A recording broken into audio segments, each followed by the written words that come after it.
Subhanallah, glory be to Allah. Subhanallah, glory be to Allah.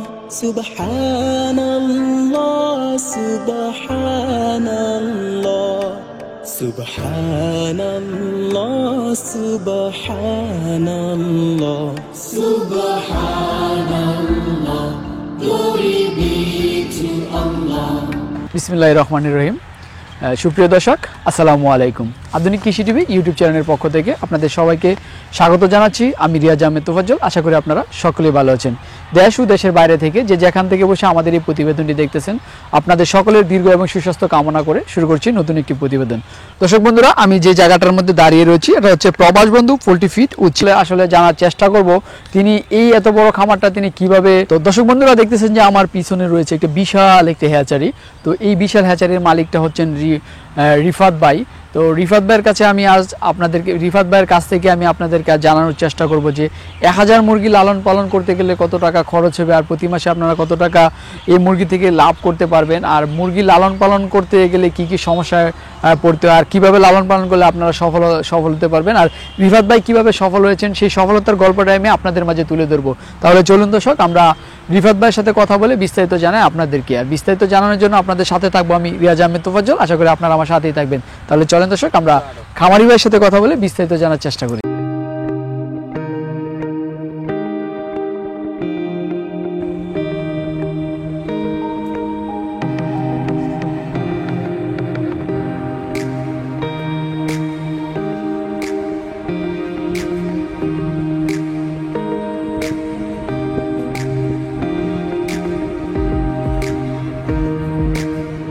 দর্শক, আপনারা দেখতেছেন যে আমি একটি খামারে দাঁড়িয়েছি। এটা হচ্ছে কি ফার্মে মুরগির ব্রিডিং খামার। এখানে বাচ্চা ব্রিডিং করা হয়। তো এই খামারটার মালিক হচ্ছেন রিফাত ভাই, আমার পাশে দাঁড়িয়ে আছেন রিফাত ভাই। তো রিফাত ভাইয়ের কাছে আমরা আসলে আজকে আসলাম যে তিনি তো দীর্ঘদিন যাবত এই ফার্মে মুরগি নিয়ে কাজ করতেছেন। দেশের বিভিন্ন জায়গায় তার কাছ থেকে ফার্মে মুরগি যাচ্ছে, তার একটা সুনাম রয়েছে সারা বাংলাদেশে। তো আসলে অনেকে আপনারা খামার করেন, কিভাবে করতে হয় সেটি কিভাবে তার লালন পালন করতে হয়, আর ভ্যাকসিন কিভাবে করতে আপনারা অনেকেই জানেন না। সে কারণে আজ রিফাত ভাইয়ের কাছে আমরা ছুটে আসলাম। তিনি যেহেতু অনেকদিন যাবত এটা নিয়ে কাজ করতেছেন, এটা দিয়ে তিনি সফলও আছেন। তো ওনার সফলতার গল্পের পাশাপাশি আপনারা কিভাবে খামার করলে সফল হবেন সেই বিষয়টা আমি আজ আমাদের এই ভিডিওর মাধ্যমে তুলে ধরবো। এখন আমি রিফাত ভাইয়ের সাথে কথা বলবো, তিনি কিভাবে এই সফল খামারি হয়ে গড়ে ওঠেন, তার সফলতার গল্পটা আমি এখন জানবো। আসসালামু আলাইকুম ভাই, কেমন আছেন? ভালো আছেন? জি আলহামদুলিল্লাহ ভালো আছি।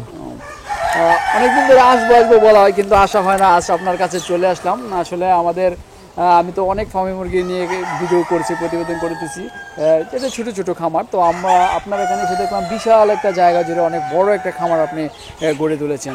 আসলে আমরা যেই খামারটা এখন দেখতেছি এখানে অনেকগুলো ফার্মি মুরগি রয়েছে। আসলে প্রথমে আপনি বলবেন যে এখানে কতগুলো ফার্মি মুরগি রয়েছে? সর্বপ্রথমে জানাই মহান আল্লাহ তাআলার সৃষ্টিকর্তার শুকরিয়া, এবং যে আল্লাহ রাব্বুল আলামিন আমাদেরকে সুস্থ শরীরে এ যাবত পর্যন্ত হালালভাবে রুজি রোজগার করার পরে আমাদেরকে রাখছে। আমাদের এখানে আসলে কি এটা আমাদের ব্রিডার খামার। এখানে আমাদের টোটাল আছে 1800-র মতো। 1800? জি 1800 আছে এখানে। এটা আমরা এখান থেকে যেটা ডিম আসতেছে বা ডিম আসবে, এই ডিম থেকে আমরা বাচ্চা হ্যাচিং করে যারা সমগ্র বাংলাদেশ ব্যাপী যারা ফার্মি মুরগি লালন পালন করতে চাচ্ছে বা চিন্তা ভাবনা করতেছে, তাদের মাঝে আমরা একদিনের বাচ্চাগুলো মানে অর্ডার করার পরে আমরা দিয়ে থাকি আর কি। আচ্ছা, মানে এটা শুধু ব্রিডিং? জি ব্রিডিং এর জন্য, এটা জি ব্রিডিং। জি জি ব্রিডিং। এখান থেকে যদি কেউ চায় মানে বাচ্চা নিয়ে তারা আবার খামার করতে? জি জি, এটা আমাদের ব্রিডিং এর জন্য। এই ডিম যেটা আসে এটা আমরা হ্যাচিং করে যদি কেউ আমাদের অর্ডার করে আমরা বাচ্চা তাদেরকে দিয়ে থাকি আর কি। আচ্ছা ঠিক আছে। আসলে রিফাত ভাই, আপনাকে অনেকেই চিনে, অনেকে জানে। আসলে বাংলাদেশে আপনি একজন উজ্জ্বল নক্ষত্র, আপনি একটা পরিচিত মুখ। তারপরও আমাদের দর্শকদের উদ্দেশ্যে আপনার পরিচয়টা আগে দিবেন। আমি হলাম রিফাত হাসান, প্রবাস বন্ধু পোল্ট্রি অ্যান্ড চিক্সের প্রোপাইটার। আমার গ্রামের বাড়ি দিনাজপুর চিরির বন্দর থানা দুর্গাডাঙ্গা বাজার। সেখান থেকে উঠে আসা এই প্রবাসী ভাই আপনাদের রিফাত হাসান, যা ফার্মি মুরগি নিয়ে দীর্ঘ 2009 সাল থেকে নিয়ে কাজ করে এ পর্যন্ত আপনাদের মাঝে বেঁচে আছে এবং বেঁচে থাকবে সুখে দুঃখে।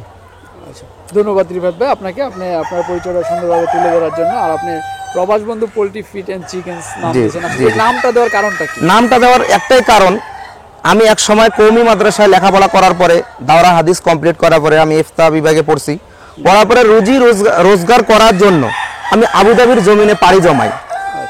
সেখানে যাওয়ার পরে প্রবাসীদের যে কষ্ট, দুঃখ, যন্ত্রণা সেটা আমার চেয়ে কেউ জানে না। এজন্য আমার এই কোম্পানির নামটা আমি প্রবাসীদের নামে উৎসর্গ করে দিছি। আচ্ছা, তারা যেন আমি আমার কষ্টটা, যখন আমাকে একটা প্রবাসী আমাকে কল করে, তখন আমি মনে করি যে তাদের ভালোবাসা, তাদের শ্রম, তাদের হাসি কান্না দিয়েই আমার এই কোম্পানিটা গঠিত। এই জন্য আমার কোম্পানিটার নাম রাখছি আমি প্রবাস বন্ধু পোল্ট্রি অ্যান্ড চিক্স, যে তাদের ভালোবাসাটা আমার এখানে যেন সব সময় থাকে, তাদেরকে কখনো যেন আমি ভুলে না যাই। আমি তো প্রবাসে ছিলাম, এই নামটাও যেন ভুলে না যাই, এই কোম্পানি যেন আমাকে স্মরণ করিয়ে দেয়। আপনি প্রবাসে ছিলেন, তাদের কষ্ট দুঃখ অবশ্যই, জি জি আসছেন, সেই কারণে আপনি প্রবাসীদের নিয়ে কাজ করার জন্য জি জি জি বন্ধু দিয়েছেন। জি জি প্রবাস বন্ধু দিয়েছে। আচ্ছা, তো আপনি প্রথম যে শুরু করছিলেন খামারটা, প্রথম মানে কত পিস মুরগি দিয়ে শুরু করেছেন আর কোন জাতের মুরগিটা দিয়ে শুরু করেছেন? আমি সর্বপ্রথম 2009 সাল আমি শুরু করেছিলাম মাত্র 20টা ডিম দিয়ে। 20টা ডিম দিয়ে? জি, আমি শাইখ সিরাজ স্যারের একটা প্রতিবেদন দেখি, দেখার পরে আমার মনের ভিতরে অনুভূতি জাগে যে কোথায় পাবো। তো নরসিংদীর রাবে আপা তখন ইনকিউবেটর দিয়ে উনি একটা প্রতিবেদন দেখাইছিল যে বালু মাটি দিয়ে উনি ডিম ফুটায়। ওনার কাছ থেকে আমি কিছু ডিম সংগ্রহ করেছিলাম 20টার মতো, সেখান থেকে আমার 9টা বাচ্চা পাই। তারপরে যখন 9টা থেকে দেখলাম যে ডিম ভালো আসতেছে, তারপরে আমি ঢাকা মিরপুরে কারো না কারো মাধ্যমে যোগাযোগ করে কিছু মুরগি নিয়ে আসি এবং দেখি যে এই মুরগিটা বাংলাদেশের যুবকদের জন্য অনেক একটা উন্মোচন করার জন্য ভালো একটা গতি হতে পারে। আমার আব্বাকে বললাম যে এটা কাজ শুরু করা যায়। আব্বা মানে মাঝে মাঝে বলতে কি শুরু করছো তুমি? তাই বলতাম যে না, ফার্মে মুরগিটা দেখলাম যে মাসে প্রায় আপনার দেখা 30 দিনের ভিতরে 18 থেকে 20টা বা 22টার মতো ডিম পারে। যখন বাজারে আমি ডিমটা নিয়ে যাই, ডিমটা ভালো দামে বিক্রি হয়। রাবে আপার মুরগি এবং মিরপুর থেকে মুরগি আনার পরে আমি ওই পদ্ধতিতেই শুরু করি হ্যাচিং। আর রাবে আপার খামার এখন আছে কিনা আমার জানা নাই, তবে শায়েখ সিরাজ স্যারের প্রতিবেদনগুলো দেখার পরে আমার ভিতরে বিদেশের মাটিতে বসে যে অনুভূতিটা তৈরি হয়েছিল, তা আজকে বাংলার মাটিতে আমি তা করে একটু হলে সফলতার মুখ দেখতে পাইছি। তার মানে আপনার অনুপ্রেরণার মূল হচ্ছে গিয়ে শায়েখ সিরাজ। জি, শায়েখ সিরাজ স্যার। জি, শায়েখ সিরাজ ভাই অনেক কাজ করতেছে, জি, জি, জি। অনেক দেশের মানুষ, দেশের বাইরেও নিয়ে এখন ভালো কাজ করতেছে। জি, জি। ওনার অবদানটা অনেক বেশি। তার কাছ থেকে আসলে শিখে নিয়ে আমাদের গ্রামে এখন খামারগুলো গড়ে উঠতেছে। আসলে আমাদের যে ইউটিউব চ্যানেল, এগুলোও কিন্তু তার দেখা দেখি আমরা। না, অবশ্যই অবশ্যই তিনি আমাদের মানে প্রেরণা তারপরে আসলে রিফাত ভাই, আমরা তো জানি যে আমাদের গ্রাম মানে বাংলাদেশটা এটা হচ্ছে নিম্ন মধ্যবিত্ত আয়ের একটা দেশ। এখানে কেউ না কেউ কিছু করে মানে জীবিকা চালাচ্ছে, বেশিরভাগই কৃষির উপরে নির্ভরশীল। তারপর কৃষি, পোল্ট্রি সেক্টরটা কৃষির ভিত্তি পড়ে। তো আর এই কৃষিতে যখন তারা সফল হতে পারে না, তখনই তারা দেশের বাইরে মানে পাড়ি যায়।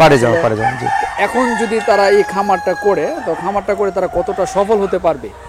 আমার মনে হয় যে আমি একটা সময় বিদেশের মাটিতে বসে বাংলাদেশকে নিয়ে চিন্তা করতাম যে আমি দেশে গিয়ে কি করব। শায়েখ সিরাজ স্যারের ভিডিওটা দেখার পরে যখন আমি ফার্মি মুরগি নিয়ে কাজ শুরু করলাম, তো এই ফার্মি মুরগিটা নিয়ে কাজ শুরু করার পরে কিন্তু আমার জীবনটা চেঞ্জ হয়ে গেছে। আমার পরিবার, আমার ফ্যামিলি, আমার এলাকা, আমার দেশ, আমার সব কিছু আজকে উন্নয়নের দিকে। ফার্মি মুরগি লালন পালন কেন আমরা করব বা কেন এটার দিকে যাব, আমি আপনাকে বলতেছি। কারণ একটা মানুষ যদি চায় অল্প আয়ের দেশে, আমাদের এই দেশে সাধারণ পরিবেশে একটা লোক যদি বলে যে আমি 200 মুরগি পালন করব, সে এই মুরগিটা 200 মুরগি অনায়াসে নর্মালি পালন করতে পারবে। দেখতেছেন আপনি আমাদের ফ্লোরগুলো যেখানে যা করছে, পালতেছে তিনি, মানে কোনো খাসা নাই, কোনো কিছু খরচ নাই, জাস্ট দেশি মুরগির মতো কিন্তু এটাকে একেবারে সুন্দরভাবে পালন করা যায় এবং ঝুঁকিবিহীনভাবে। মানে রোগবালাই এত কম যেটা বলার মতো নয়। রোগবালাই শুধু এদের দুইটাই হয় বেশি, সেটা হলো যে আপনার ঠান্ডাটা, আর একটা ওনার আরেকটা হয় যেটা হলো যে বসন্তের মতো, মাথার মধ্যে বসন্ত হয়। এটা পর্যায়ক্রমে মুরগিগুলো ভ্যাকসিনেশন আছে এবং ট্রিটমেন্ট আছে, তাদের এটা সেরে যায়। এটা মূল কথা নয়। বিদেশি ভাইয়েরা আছে বা যারা তরুণ যারা আছে, ফার্মি মুরগিটা কেন লালন পালন করে? প্রথমত হলো এই মুরগিতে খরচ কম এবং দেশি মুরগির মতো লালন পালন করা যায় এবং রোগবালাই খুব কম হয়, খাদ্য খাবার খুব কম খায় এবং এর যে ডিমটা আছে বাজারে ব্যাপক চাহিদা দেশি মুরগির মতো হওয়ার কারণে। এই কারণেই আমি যেহেতু দীর্ঘ 2009-10 সাল থেকে মুরগিটা পালে আজকে দীর্ঘ 10 বছর ধরে পালতেছি এবং আপনারা দেখছেন আমাকে অনেক জায়গাতে কথা বলতে। বাংলাদেশে যখন এই মুরগিটা হারিয়ে যাচ্ছিল, তখন আমি আবার বিদেশ থেকে আসার পরে আবার নতুন করে যখন চালু করলাম, বাংলাদেশের প্রত্যেকটা ঘরে ঘরে আজকে যুবকেরা স্বপ্ন দেখতেছে যে আমরা কি করব। তা আমি মনে করি এবং বাংলাদেশের সরকারের যে রিসার্চ যেটা যে আমাদের যেহেতু গরিব এবং গ্রামীণ পরিবেশে আমরা যেহেতু অত সম্পদশালী লোক না, তো অল্প আয়ের দেশে অল্প কিছু করে যদি ফার্মি মুরগিটা লালন পালন শুরু করে তাহলে আমি মনে করি যে বেকারদের জন্য একটা বিরাট সম্ভাবনার দরজা খুলে যাবে। আচ্ছা, মানে এটা রোগবালাই এবং খাবার দাবার যা কিছু সব দিক দিয়ে সবকিছু safe, সেই কারণে এটা করতে মানে করলে সফল হওয়া সম্ভব। সফলতা 100% সফল আছে। আচ্ছা, তো আসলে এটা ডিমের যে পার্সেন্টেজটা আমরা বিভিন্ন জায়গায় গেছি, একজনের সঠিক তথ্যটা আসলে দিতে পারতেছে না। আপনি যেহেতু এটা প্রথম, আপনি হয়তো দিতে পারবেন। ডিমের পার্সেন্টেজটা কিরকম? ডিমের পার্সেন্টেজটা দুই কারণে ডিফারেন্স হয়। প্রথমত বাচ্চাগুলো গুণগত মান সম্পন্ন কিনা, আচ্ছা, বাচ্চাগুলো ব্রিডিং বাচ্চা কিনা না ইনব্রিডিং বাচ্চা আপনাকে বুঝতে হবে। তাহলে বলবো যে ভাই ব্রিডিং এবং ইনব্রিডিং আমরা খামারে বুঝবে কেমনে? হ্যাঁ, এটা একটা কথা। অবশ্যই যেহেতু আপনাকে বললাম যে এটা আমাদের ব্রিডার খামার, ব্রিডিং শব্দের অর্থ হলো যে মোরগ এবং মুরগিটা আলাদা জায়গা থেকে সংগ্রহ করতে হবে এবং ফার্স্ট জেনারেশন হতে হবে। তো আমরা যখন মুরগিগুলো সংগ্রহ করি শুরুতেই দেখা যায় আমরা সরকারি খামার থেকে সংগ্রহ করি, যেহেতু আমাদের সরকার আমাদের হেল্প করতেছে, সবসময় আমাদের পাশে আছে। সরকার হেল্প করার জন্য প্রত্যেকটা উপজেলায় প্রাণী সম্পদ অধিদপ্তর দিয়েছে, তারা সুখে দুঃখে আমাদের পাশে আছে, যে কোনো টাইমে তাদেরকে আমরা পাচ্ছি। আমরা যে এতদিন থেকে শিখলাম, আমি কিছু শিখতে পারি নাই, যে কোনো সমস্যা হলে আমি তাদের কাছে যাই। বাংলাদেশ সরকার আমাদের জন্য এগুলো ব্যবস্থা করে রাখছে। তো ব্রিডিং বাচ্চাগুলো যদি তারা কোনো ভালো হ্যাচারি থেকে সংগ্রহ করে এবং যেই হ্যাচারি থেকে যারা বাচ্চাগুলো সংগ্রহ করবে তাদের দিক নির্দেশনা মেনে ভ্যাকসিনেশন শিডিউল থেকে শুরু করে এভরিথিং যদি তারা তাদেরকে ফলো করে তাহলে আমি আশা রাখি যে একটা মুরগি 70 থেকে 75% প্রোডাকশন তাদের লাস্ট পর্যন্ত থাকবে। আচ্ছা, মানে বাচ্চাগুলো ব্রিডিং এর বাচ্চা, ভালো বাচ্চা সংগ্রহ করতে হবে, এটা হচ্ছে মূল উদ্দেশ্য। মূল উদ্দেশ্য। আচ্ছা, আর অনেক সময় আসলে আমরা দেখি যে অনেক খামারে তারা বলে যে এত মানে একটা মুরগি তো 4.5 মাস 5 মাস এরকম ডিম দেয়, 6 মাস হয়ে যাচ্ছে, 7 মাস হয়ে যাচ্ছে, এটা তাদের ভুল আছে। ডিম আসতেছে না, আবার আসলে অল্প আসছে। এটা হলো তো মেইন ভুল হলো কি বললাম আমি, যেমন আমার যে কোম্পানি প্রোপাইটার, আমি ম্যানেজিং ডাইরেক্টর এই কোম্পানির। আমার সিস্টেম হলো যে আমার যে খামারিটা আমার কাছে বাচ্চাটা নিল, আমার দায়িত্ব হলো যে একদিনের বাচ্চাকে আমরা ম্যারেক্স ভ্যাকসিন এবং সিব্যাক আইব্যাট বিএলএল এই ভ্যাকসিনটা আমরা করে দেই। ম্যারেক্সটা কেন করে দেই? ম্যারেক্সটা যখন আমরা করে দেই তখন লিপুচি নামে একটা রোগ আছে, বুক শুকে যায়, পিছন শুকে যায়, কলিজাটা বড় হয়ে যায়। এই ম্যারেক্সটা দিলাম যখন আমরা, তখন কিন্তু এই রোগটা তাদের আর হবে না। মানে সিনাটা হ্যাঁ, শুকিয়ে যায়। মুরগি যখন খামারিদের খাবার বেশি খায় হঠাৎ করে ভালো মুরগি মারা যায়। তো আমার স্টাফ যারা আছে এবং আমার প্রমিস যে আমি যতগুলো বাচ্চা 1 টাকা বিক্রি করে 2 টাকা করে 10 টাকা 20 টাকা 35 টাকা করি না কেন, মারেক্স ভ্যাকসিনটা দিয়ে আমার খামারিকে বাচ্চাটা আমার তুলে দেই, যাতে যেন এই বাচ্চাটা সোনার বাংলাদেশ গড়ার জন্য যথেষ্ট হয়। আচ্ছা, সব আসলে আপনারা যেহেতু বিরাট হ্যাচারের মালিক, মানে আপনারা এটা করতেছেন এর কাছে, আপনি সবকিছু জানেন। তো অনেকেই মানে ছোট ছোট ক্ষুদ্র খামারি আছে, অনেকেই ব্যাপারটা আসলে কি অনেকেই যারা ছোট ছোট খামারিরা যারা আজকে মার্কেটে দেখতেছে, আমি ইউটিউবে দেখতেছি, তারা কাজ করতেছে, তাদের মন মতো করে কাজ করতেছে। এভাবে কাজ করলে কিন্তু প্রকৃত যারা খামারি তারা তো বোঝে না। এক ভাই আমার বিদেশে আছে, বলতেছে রিফাত ভাই, যেমন আমার রেডি মুরগি আছে এখানে, এখন আমাকে বলতেছে ভাই আমার রেডি মুরগিটা আপনি আমাকে একটু রেডি করে দেন। তাকে আমি টোটাল যখন খরচটা দিচ্ছি, যখন মুরগিটা নিচ্ছে সে কিন্তু পারফেক্ট একটা ডিম পাচ্ছে, 70% বা 75% বা 80% পাচ্ছে। বা দেখা গেল যেই খামারি গেলে কিছু খামারি আছে তারা ভ্যাকসিন সম্পর্কে অভিজ্ঞতা নাই, অনেকেই আছে ভ্যাকসিন সম্পর্কে অভিজ্ঞতা নাই। তো আমি তাদেরকে একটা কথা বলবো যে আপনারা কাজ করেন দেশের জন্য, আপনাদের নিজের জন্য করেন, কিন্তু আমাদের যেহেতু সরকার লক্ষ লক্ষ টাকা খরচ করে প্রাণী সম্পদ অধিদপ্তর জাতীয় যুব উন্নয়ন ট্রেনিং এর ব্যবস্থা করছে, সেখানে আপনারা একটু শিক্ষা গ্রহণ করেন অথবা আপনারা আপলাইন ধরেন। যেমন আমাদের কাছ থেকে বাচ্চা নিলে আমরা একটা কথাই বলি, শুধু আমার না, আমারও যারা ভালো, আমার চেয়ে যারা ভালো ভালো হ্যাচারি আছে তারা করে যে একটা শিডিউল পেপার দিয়ে দেয়, 1 দিন থেকে শুরু করে 120 দিন পর্যন্ত বা ডিমে আসা পর্যন্ত তারা কি কি মেনু করবে সব লেখা আছে লিস্টের ভিতরে। সেইটা দেখে ফলো করে তারা যদি মুরগিগুলো ওখানে লালন পালন করে, তা আমি 100% বলি তাদের ডিম 120 দিনে দেখা দিবে এবং তাদের পার্সেন্টেজটা 14 মাস পর্যন্ত 75 থেকে 70% 100% ইনশাআল্লাহ থাকবে, যদি আল্লাহ তাআলা সফলতার ভিতরে রহমত দান করে। মেইনটা হলো মেইনটেনেন্স। জি, আমি দেখছি অনেক খামার, আপনার ইউটিউবের ভিতরে দেখছি অনেক খামারি কাছে বালুর ভিতরে মুরগি দিয়ে তুইছে, বাঁশ দুটো টাঙে দিয়ে তুইছে, মানে মুরগিটা যে ডিম পারবে তার কোনো বাসস্থানের জায়গা নাই। আচ্ছা, ফ্লোরে ডিম পারতেছে।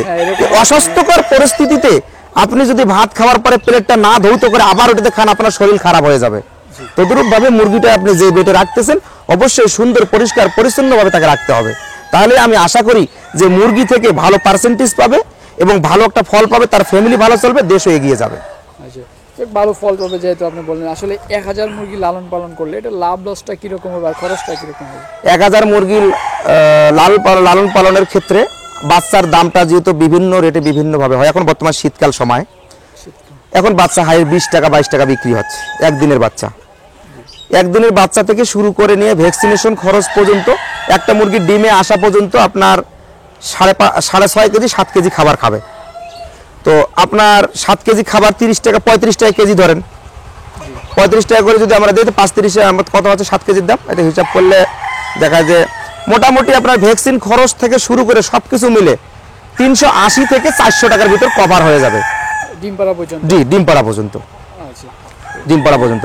তো এখানে মানে তারা যদি ডিম পাড়া পর্যন্ত 1000 মুরগি থেকে ডিম মানে দৈনিক কত পাওয়া যাবে সম্ভাবনা?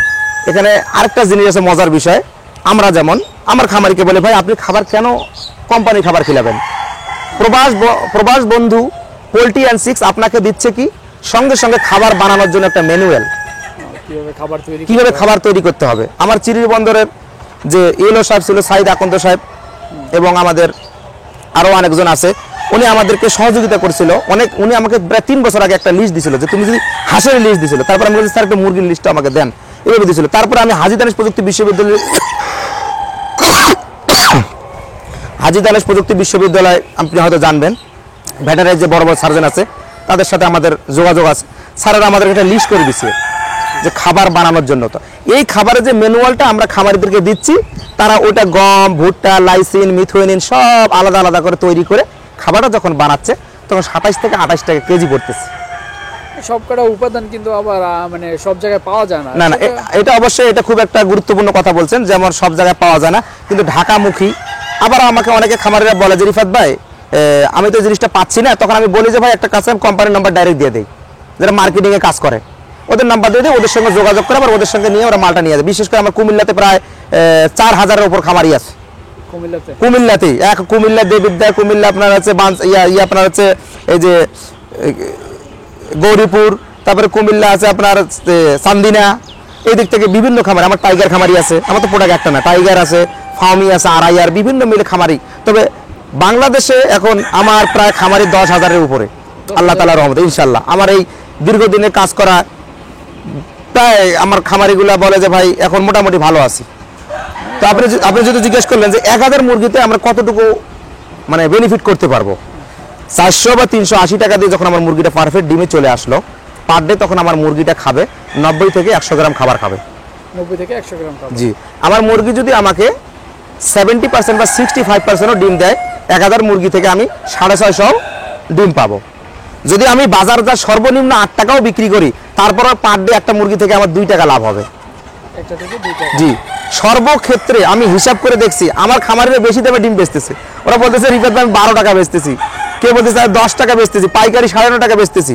তো আমি সর্বসাপেক্ষে বলবো যে 8 টাকাও যদি ধরে কোনো ব্যক্তি, সে যদি 14 মাস 12 মাস পর্যন্ত ডিম পায়, তারপরও তারা আমাকে বলতেছে ভাই আমার নড়াইলে এক খামারি আছে জাহাঙ্গীর নাম, সে আমার বলে রিফাত আমার 1000 মধ্যে এখন 850 করে ডিম, 750 ডিম দিচ্ছে, সব খরচ বাদ দিয়ে তার মাসে 45 থেকে 50,000 টাকা থাকতেছে 1000 মুরগি থেকে। 1000 মুরগি থেকে 1000 মুরগি থেকে যে 45,000 টাকা মানে সমস্ত খরচ বাদ, সব খরচ বাদ দিয়ে, তাহলে তো আলহামদুলিল্লাহ অনেক ভালো। এটা একটা আল্লাহ তাআলার অশেষ রহমত।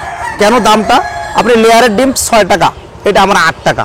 সে বলতেছে ভাই আমি নিজে খাবার বানাই, আমার 60 টাকা 3.5 টাকা খাবার লাগে, বাকি টাকাটা আমার থাকতেছে, আমি শ্রম দিতেছি, এটাও আমার থাকতেছে, সবকিছু মিলে সে বলতেছে 50,000 টাকার উপরে থাকে। আমি বলছি 50,000 বাদ দেন, 1000 মুরগি লালন পালন করার পরে যদি আপনার ডেলি 3 টাকাও থাকে, তারপরে মাসে 30,000, এই 30,000 টাকা আপনি বিদেশের মাটিতে যা পাবেন, 30,000 টাকা বিদেশের মাটিতে হয়তো পাওয়া যায়, পাওয়া গেল অনেক দেশের ভালোবাসা পাবে না, দেশের ভালোবাসা পাওয়া যায় না। আপনার মতো আমার মতো লোক খুঁজে তারা পাবে না, মা বাবার ভালোবাসা পাওয়া যাবে না। কোরবানির দিনে আমার ভাই গোশত খাইতে পারি না, এমনও দিন গেছে আমাদের, প্রবাস জীবন আমরা কাটাইছি, প্রবাসে এরকম অনেক কষ্ট। তারা হয়তো খাবারের অনেক খাবার আছে, তারপরেও তারা মানে খেতে পারতেছে না দেশের মায়া বা দেশের মানুষের জন্য। তারা অনেক কষ্ট করছে, কারণ দেশে থেকে দেশের বাইরে অনেক চাকরি হয়েছে। দেশে যদি কেউ 20,000 টাকা কামায় আর প্রবাসে 50,000 টাকা কামায়, এটা কিন্তু শান্তি আছে দেশের মধ্যে, অবশ্যই শান্তি আছে। আচ্ছা, রিফাত ভাই, আপনি তো দীর্ঘদিন যাবত এই ফার্মি নিয়ে কাজ করতেছেন। ফার্মি না, আপনি এখানে সব জাতের আছে, আপনি বলেন যে আর টাইগার, জি, জি। পরে আছে আর ওই যে অস্ট্রালপ, জি, জি। বিভিন্ন। আপনি আসলে পোল্ট্রি জগৎটা আছেন অনেকদিন যাবত। জি, জি। আসলে এটা নিয়ে আপনার ভবিষ্যতে আর কি পরিকল্পনা আছে?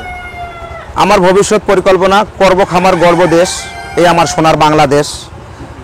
যে আমার পরিকল্পনা হলো প্রত্যেকটা ঘরে ঘরে একটা করে উদ্যোক্তা তৈরি করব আমার মতো, এবং বেকার মুক্ত আমার এই বাংলাদেশকে গড়ে তুলব, এবং সারা বিশ্বের কাছে বাংলাদেশকে উন্নতশীল একটা দেশ হিসেবে গড়ার লক্ষ্যে আমার প্রধানমন্ত্রী যেভাবে কাজ করে যাচ্ছে, আমার দেশের অর্থমন্ত্রী যেভাবে কাজ করতে, দেশের মানুষ যেভাবে কাজ করে যাচ্ছে, আমার প্রবাসী ভাইরা যেমন দেশের বাইরে যে শ্রম দিতেছে, এই লক্ষ্যে আমরা কাম করতেছি এবং কাজ করে যাব। এবং অলরেডি আপনাকে বলছি যে 10,000-এর উপরে আমার খামারি আছে সারা বাংলাদেশে। তারা এখান থেকে মান্থলি একটা ভালো ইনকাম করে নিজেকে ফ্রিডম ফাইটার হিসাবে পরিচিতি লাভ করেছে, দেশের মুখে উজ্জ্বল করেছে। তো আল্লাহর ইচ্ছা বা আপনার উসুলে তো মানে 10,000 খামারি, যেহেতু বাংলাদেশে 10,000 বেকারের তো মানে একটা কাজের ব্যবস্থা হয়েছে, আলহামদুলিল্লাহ, এটা ভালো। তো ভবিষ্যতে আপনার আরও চিন্তা ভাবনা আছে যে প্রত্যেকটা মানে এলাকায় বা প্রত্যেক, বললেন যে যেহেতু মানে বিভিন্ন এলাকায় বিভিন্ন খামারি গড়ে তুলেছেন, আসলে আপনারা কোন কোন বয়সের বাচ্চাগুলো মানে সেল দিয়ে থাকেন, বা আপনার এখান থেকে কি কি মানে কোন কোন বয়সের বাচ্চাগুলো তারা নিতে পারবে, আর সুবিধাটা কী পাবে আর কি? আসলে আমরা এখান থেকে ফার্মের 0 বাচ্চা এবং ফার্মে 45 দিনের বাচ্চা, 2 মাসের বাচ্চা এবং অ্যাডাল, আমরা যখন যে ভাইয়েরা বিদেশে থাকে বা বাইরে যারা নারী উদ্যোক্তা আছে, তারা বলে যে আমরা ভ্যাকসিন সম্পূর্ণ ভ্যাকসিন দিতে পারি না বা বুডিং করতে পারি না, তখন প্রবাস থেকে যারা আমাদেরকে কেউ মানে মানে আমাদের অ্যাডভান্স করে বুকিং দেয়, তখন অল্প কিছু টাকা দিলেই আমাদের নিজস্ব পরিবহন দ্বারা তাদের ডোর টু ডোর আমরা পৌঁছাই দিয়ে আসি, এবং সব ধরনের সহযোগিতা আমরা করি। কুরিয়ার সার্ভিসের মতো এরকম সিস্টেম আপনাদের একবারে? মানে হ্যাঁ, কুরিয়ার স্যার আমাদের বললো যে ভাই আপনারা 2,000 বা 500 বা 300 বা 20টা বা 50টা, যার যেমন বা যার যতটুকু সামর্থ্য আছে তাই নিয়ে তারা কাজ করতেছে। তারা অর্ডার দিলে আমরা তাদের ঘরে পৌঁছাই দিয়ে আসি মালটা। আপনি যে পৌঁছে দেন, সেক্ষেত্রে আপনাদের লেনদেনটা কীভাবে করা হয়? লেনদেনটা আমাদের অল্প কিছু টাকা আমাদের কিছু দেয়। দেখা গেলো যে আপনি 1000 মুরগি নিয়েছেন, 1010 বা 5,000 টাকা দিয়েছেন কনফার্ম করার জন্য, বাকিটা ওদের ঘরে যখন নিয়ে গেলাম আমরা, তখন তারা আমাদের মালটা বুঝে নেওয়ার পরে তারা আমাদেরকে টাকাটা দিয়ে দিচ্ছে। এই সিস্টেমে আমরা দিয়ে থাকি আর কি। এবং এই খরচটা আমাদের, তাদের কোনো খরচ নাই। যে পরিবহন, জি, পরিবহন খরচটা প্রবাস বন্ধু পোল্ট্রি অ্যান্ড সিক্সিপ সব সময় দিয়ে থাকে খাবারের সুবিধার্থে। বাংলাদেশের যে কোনো জায়গাতে আমরা মালগুলো পৌঁছে দিয়ে থাকি, এবং সার্বিক যত প্রকারের হেল্প আছে এবং আমাদের ক্যাটালগ A to Z, একদিন থেকে তারা কীভাবে বাচ্চা লালন পালন করে সব কিছু আমরা দিয়ে থাকি। আপনারা আসলে যে পৌঁছে দেন, আসলে আপনারা তো একটা মানে নির্দিষ্ট পরিমাণের বাচ্চা পৌঁছে দেন, সর্বনিম্ন কত থেকে সর্বোচ্চ? আসলে কি দেখা গেল যে আপনার কুমিল্লাতে আমাদের 1 সপ্তাহের ভিতরে যে বাচ্চাটা অর্ডার হয়, কেউ 100 বাচ্চা অর্ডার করে, কেউ 500 করে, কেউ 2000 করে, সবগুলো 1 সপ্তাহের ভিতরে যখন জড়ো হয়ে যায় সবগুলো বাচ্চা আমরা দিতে একসাথেই সার্ভিস দিয়ে আসি, মানে জমায় একসাথে দিই। জি, জি। সপ্তাহে মানে 1 দিন বা 2 দিন গাড়ি পাঠানো? জি, সপ্তাহে 2 দিন, বুধবার এবং শনিবার পাঠাই। প্রত্যেক বুধবার আর শনিবার এক রোটে একবার পাঠাই। জি, এক রুটে জি, জি, জি, জি। আচ্ছা, ঠিক আছে। তো এটা একটা ভালো দিক, যেহেতু আপনারা সার্ভিস চার্জটাও নিচ্ছেন না। আর এলাকার মধ্যে যদি মনে করেন, আর এমনি তো 50টা 60টা এরকম তো দেওয়া সম্ভব না, দেওয়া সম্ভব হয়। আমার কথা হলো না হলে একসাথে জড়ো করে যা, আমার কথা হলো যে আমি তো একদিনে বড় হই নাই। না। আজকে যে প্রবাস পোল্ট্রি অ্যান্ড সিক্স আমি তৈরি করেছি প্রবাসীদের ভালোবাসায়, আপনাদের মতো লোকের ভালোবাসা, ওরা আসছে বিধে আমি প্রোডাক্টগুলো আজকে তৈরি করতে পারছি। ওরা যদি আমার কাছে না ভালোবাসতো, তারপর আমি যেহেতু কাজ করি ভাই, আমার ভুল হতেই পারে। আপনারা আমার ভুলের দিকটা না দেখে আমি ভালো দিকে করতেছি এটাও একটু দেখবেন, কারণ মানুষ দিয়ে কাজ করতে হয় তো কখনো এরকম ভুল হয়ে যায়, মাঝে মধ্যে ভুল না অবশ্যই ভুল হয়ে যায়। এই জন্য প্রবাসী ভাইদের কাছে আমি এটা বলে নেই, বা আমার দেশে যারা কাজ করতেছে প্রবীণ তরুণ ভাই, আমাদের যদি কখনো ভুল হয়ে যায় অবশ্যই আমাদের ভুলটা মার্জনা করবেন, এবং আমরা যেটা দেশের জন্য ভালো কাজ করতেছি এই দিকটা একটু দেখবেন। তো ঠিক আছে রিফাত ভাই, আপনি ভালো থাকবেন। মূল্যবান সময়টা আপনার নষ্ট করলাম, অনেকক্ষণ দাঁড়িয়ে আপনি আমাদের সময় দিলেন, ধন্যবাদ। যে কোনো সময় আবার আসতে পারে, ভালো থাকবেন ইনশাআল্লাহ।